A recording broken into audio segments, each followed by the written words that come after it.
நண்பர்கள் அனைவருக்கும் வணக்கம். நீங்க இதுவரை நமது வேலை வழி எடி சேனலை சப்ஸ்கிரைப் பண்ணலன்னா மறக்காம சப்ஸ்கிரைப் பண்ணிருங்க. உங்களுடைய நண்பர்களுக்கும் ஷேர் பண்ணிருங்க. சென்னை உயர்நீதிமன்றத்தில் வந்து பார்த்தீங்க அப்படின்னா, ஜூனியர் ஃபெலிப், சீனியர் ஃபெலிப், எக்ஸாமினர், ரீடர், ஜெராக்ஸ் ஆப்ரேட்டர் போன்ற பணியிடங்களுக்கும் ஆஃபீஸ் அசிஸ்டன்ட், வாட்ச்மேன், அதேமாரி பார்த்தீங்கன்னா டிரைவரு, ஸ்வீப்பர் போன்ற பணியிடங்களுக்கும் எழுத்துத் தேர்வு வந்து நடைபெற்றது. இதுக்கு வந்து பார்த்தீங்கன்னா, உத்தேச மதிப்பெண் வந்து வெளியிட்டிருந்தாங்க. அதில் ஏதாவது கரெக்ஷன் இருந்தால் சொல்லுங்க, ப்ரூஃப் பண்ணுங்க, மெயிலுக்கு அனுப்புங்கன்னு சொல்லியிருந்தாங்க. நீங்களும் நிறைய பேர் வந்து மெ மெசேஜ் வந்து அனுப்பியிருந்தீங்க. அதுக்கு வந்து பார்த்துட்டிங்கன்னா, எந்தெந்த கொஸ்டின்ஸ்க்கு வந்து அவங்க வந்து மதிப்பெண் வந்து வழங்கியிருக்காங்க அப்படிங்கிறத லிஸ்ட் வந்து கொடுத்துருக்காங்க. கூடிய விரைவில் பார்த்தீங்க அப்படின்னா, உங்களுக்கு வந்து பார்த்தீங்கன்னா, இன்னும் ஒரு 10, 15 நாளுக்குள்ள உங்களுக்கு வந்து பார்த்தீங்க அப்படின்னா, மார்க்கு நீங்கள் ஸ்கோர் பண்ண மார்க் லிஸ்ட் வந்துடும். அதுக்கடுத்து பார்த்தீங்கன்னா, உங்களுக்கு வந்து ரிசல்ட் வந்து வெளிவந்துடும். அதுக்கடுத்து பார்த்தீங்கன்னா, உங்களுக்கு வந்து வாய்மொழி தேர்வுக்கு வந்து கால் டிக்கெட் வந்து வந்துடும். ஆக மொத்தம் பார்த்தீங்கன்னா, பிப்ரவரி மந்த்துக்குள்ள உங்களுக்கு இந்த ஜூனியர் ஃபெலிப், சீனியர் ஃபெலிப்புக்குள்ள ப்ராசஸிங் வந்து முடிச்சிருவாங்க. மார்ச் மாதம், மார்ச் ஏப்ரலில் வந்து பார்த்தீங்க அப்படின்னா, மார்ச் மந்த் வந்து பார்த்தீங்க அப்படின்னா, உங்களுக்கு வந்து பார்த்தீங்க அப்படின்னா, ஆஃபீஸ் அசிஸ்டன்ட் இதுக்கான ப்ராக்டிக்கல்லாம் வச்சு ஏப்ரல் மந்த்தில் உங்களுக்கு வந்து மேக்ஸிமம் வந்து எல்லா ப்ராசஸிங் வந்து முடிச்சு விட்ருவாங்க. அதனால் ஃப்ரீ கிளாஸ் வந்து நம்ம நடத்திட்டு வந்துக்கிட்டு இருக்கோம். அதில் வந்து ஜாயின் பண்ணிக்கோங்க. சரிங்களா? இப்போ எந்த கொஸ்டின்ஸ்க்கு வந்து உங்களுக்கு மார்க் கொடுத்துருக்காங்க அப்படிங்கிறத இந்த வீடியோவில் பார்க்கலாம்.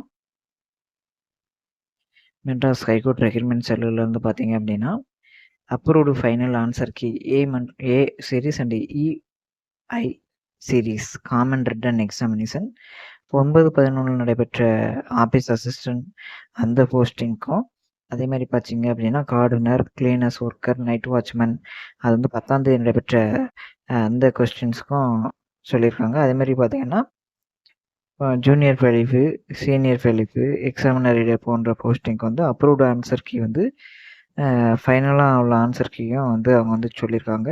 அது இந்த வீடியோவில் அப்படின்னா தமிழ்நாடு நீதித்துறையில் நகல் பரிசோதகர், நகல் வாசிப்பாளர், முதுநிலை கட்டணை நிறைவேற்றினர், இளநிலை கட்டணை நிறைவேற்றினர், ஒளி நகல் எடுப்பவர் போன்ற பணியிடங்கள் வந்து 19/10 அன்னைக்கு நடைபெற்றது. அதில் வந்து பார்த்தீங்கன்னா, உத்தேச மதிப்பெண்ணுக்கு வந்து நீங்கள் வந்து சொல்லியிருக்கிறாங்க.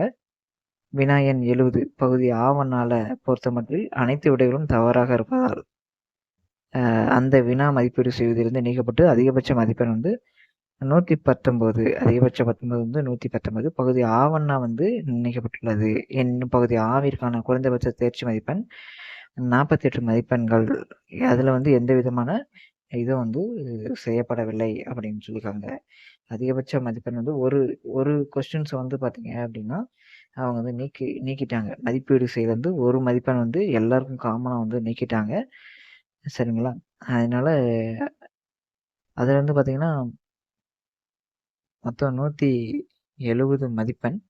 170 மதிப்பெண்ணில் பார்த்தீங்க அப்படின்னா பகுதி ஆவன் வந்து மொத்தம் 170 மதிப்பெண் கொடுத்துருக்காங்க. பகுதி ஆ வந்து 50 மதிப்பெண் அப்படின்னு கொடுத்துருக்காங்க. அதில் வந்து ஒரு மதிப்பெண் வந்து உங்களுக்கு வந்து நீக்கம் பண்ணியிருக்காங்க அப்படின்னு சொல்லியிருக்காங்க. இதனால் வந்து பார்த்தீங்கன்னா கட் ஆஃப் வந்து குறையும். சரிங்களா? கூடுறதுக்கான வாய்ப்பு இல்லை. அதனால் கிடைக்க போகிற அடுத்த ப்ராசஸிங் வந்து நல்லபடியாக நீங்கள் வந்து ஈஸியாக வந்து பாஸ் பண்ணிடலாம். அடுத்து பார்த்தீங்க அப்படின்னா அலுவலக உதவியாளர்கள் நடைபெற்ற அந்த இதில் பார்த்தீங்க அப்படின்னா வினா எண் 95 தவிர பகுதி ஆவணால 95 தவிர அனைத்து வினைகளும் இறுதி விடையாக அங்கீகரிக்கப்பட்டுள்ளன. வினா எண் 95 அதை பொறுத்தமட்டும் அனைத்து விடைகளும் தவறாக இருப்பதால் அந்த வினா மதிப்பீடு செய்து நீக்கப்பட்டு அதிகபட்ச மதிப்பெண் 49 ஆக நிர்ணயிக்கப்பட்டுள்ளது. எனினும் பகுதி ஆவிற்கான குறைந்தபட்ச மதிப்பெண்கள் 20 மதிப்பெண்கள் எந்த வித மாற்றமும் செய்யப்படவில்லை அப்படிங்கிற மாதிரி அவங்களுக்கு வந்து இந்த வீடியோ வந்து இந்த கொஸ்டின்ஸ் வந்து அவங்க சொல்லியிருக்காங்க. அதுக்கடுத்து பார்த்தீங்கன்னா தூய்மை பணியாளர், மசால்ஜி இந்த பணியிடங்களுக்கு பார்த்தீங்க அப்படின்னா உத்தேச விடை மதிப்பெண் வந்து பார்த்தீங்க அப்படின்னா கேள்வி எண் 89க்கு உத்தேச விடை வந்து சின்னு சொல்லியிருந்தாங்க. ஆனால் கடைசியாக ஃபைனல் ஆன்சருக்கு வந்து பார்த்தீங்கன்னா ஏ ஆன்சரு. அதே மாதிரி கேள்வி எண் 96க்கு டி ஆப்ஷன் கொடுத்தாங்க. இப்போ வந்து ஏ அப்படிங்கிறத வந்து கொடுத்துருக்காங்க. சரிங்களா? உங்கள் கொஸ்டின்ஸ் நீங்கள் எழுதின வச்சு இந்த லிங்க்கில் போயிட்டு எந்த கொஸ்டின்ஸ் அப்படிங்கிறத பார்த்து நீங்கள் வந்து செக் பண்ணிக்கோங்க. சரிங்களா? செக் பண்ணிட்டு ஏ வெர்சஸ் சீரிஸ்ல கொஸ்டின் சொல்லியிருக்காங்க. அதில் எந்த கொஸ்டின்ஸ் வந்து நீங்கள் பார்த்துங்க. கூடிய விரைவில் இதோட ப்ராசஸிங்லாம் நடக்கும். நம்ம ஃப்ரீ கிளாஸில் வந்து ஜாயின் பண்ணிக்கங்க. சரிங்களா? இந்த பணியிடங்களுக்கு வந்து காசு, பேமெண்ட் எதுவும் கட்டுறது கிடையாது. உங்கள் திறமையின் அடிப்படையில் தான் உங்களை வந்து சூஸ் பண்ணுவாங்க. அதனால் ஃபேக்ட் சேனல் சொல்கிறதெல்லாம் நம்பிக்கிட்டு இந்த மாத கடைசியில் ரிசல்ட் வந்துடும், அந்த மாத கடைசி வந்து சொல்லிக்கிட்டு இருப்பாங்க. அதெல்லாம் நம்பி ஏமாந்துக்கிட்டு இருக்காதீங்க. இதை மட்டும் தான் உங்களுக்கு நான் சொல்ல முடியும். நம்ம சேனல் வந்து ஃபாலோ பண்ணி ஃப்ரீ கிளாஸில் வந்து ஜாயின் பண்ணி அங்கே வந்து ப்ரிப்பேர் பண்ணி வேலையை வாங்கறதுக்கான அந்த சூழ்நிலையை பாருங்கள். நன்றி, வணக்கம்.